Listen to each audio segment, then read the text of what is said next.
Welcome to our continuing series, Questions and Answers, from the works of Sri Aurobindo and the Mother. Today, Politics, Part 4, from Sri Aurobindo. Even if I myself had had the command to do business, as I had the command to do politics, I would have done it without the least spiritual or moral compunction. All depends on the spirit in which a thing is done, the principle on which it is built, and use to which it is turned. I have done politics, and the most violent kind of revolutionary politics, Ghoram Karma, and I have supported war and sent men to it, even though politics is not always or often a very clean occupation, nor can war be called a spiritual line of action. To bring in the mass of the people, to found the greatness of the future on the greatness of the past, to infuse Indian politics with Indian religious fervor and spirituality are the indispensable conditions for a great and powerful political awakening in India. Others, writers, thinkers, spiritual leaders, had seen this truth. Mr. Tilak was the first to bring it into the actual field of practical politics.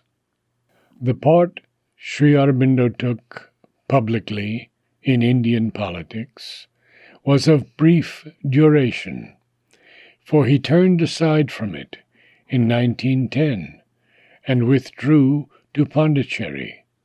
Much of his program lapsed in his absence, but enough had been done to change the whole face of Indian politics and the whole spirit of the Indian people, to make independence its aim, and non-cooperation and resistance its method. And even an imperfect application of this policy, heightening into sporadic periods of revolt, has been sufficient to bring about the victory. The course of subsequent events followed largely the line of Sri Aurobindo's idea.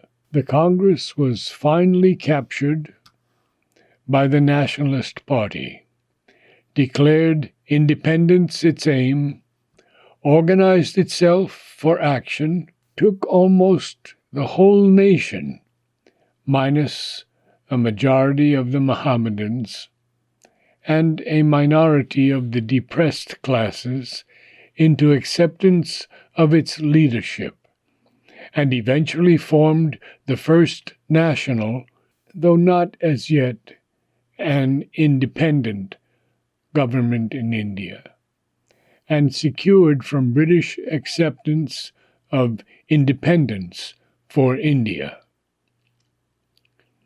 At first, Sri Aurobindo took part in Congress politics only from behind the scenes, as he had not yet decided to leave the Baroda service. But he took long leave without pay, in which, besides carrying on personally the secret revolutionary work, he attended the Barisal Conference, broken up by the police, and toured East Bengal along with Bipin Pal, and associated himself closely with the forward group in the Congress.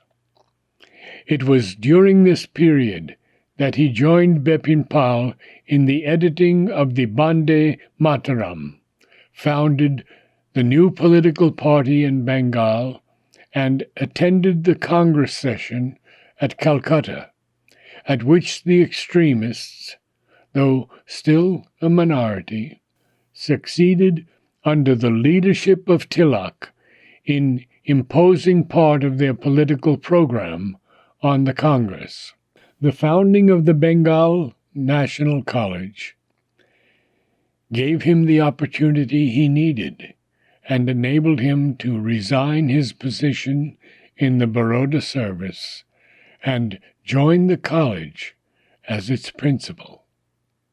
Subodh Mullik, one of Sri Aurobindo's collaborators in his secret action, and afterwards also in Congress politics, in whose house he usually lived when he was in Calcutta, had given a lakh of rupees for this foundation, and had stipulated that Sri Aurobindo should be given a post of professor in the college with a salary of rupees 150. So he was now free to give his whole time to the service of the country.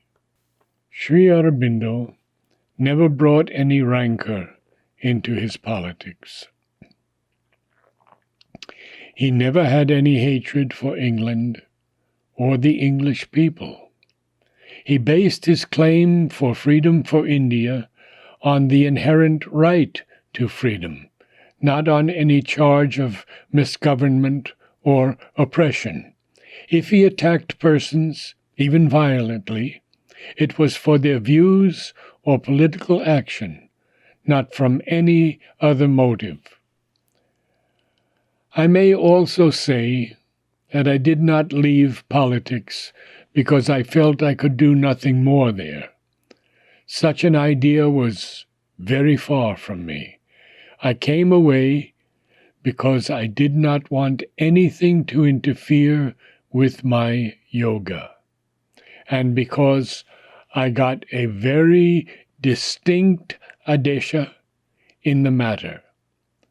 I have cut connection entirely with politics, but before I did so, I knew from within that the work I had begun there was destined to be carried forward on lines I had foreseen by others, and that the ultimate triumph of the movement I had initiated was sure without my personal action or presence.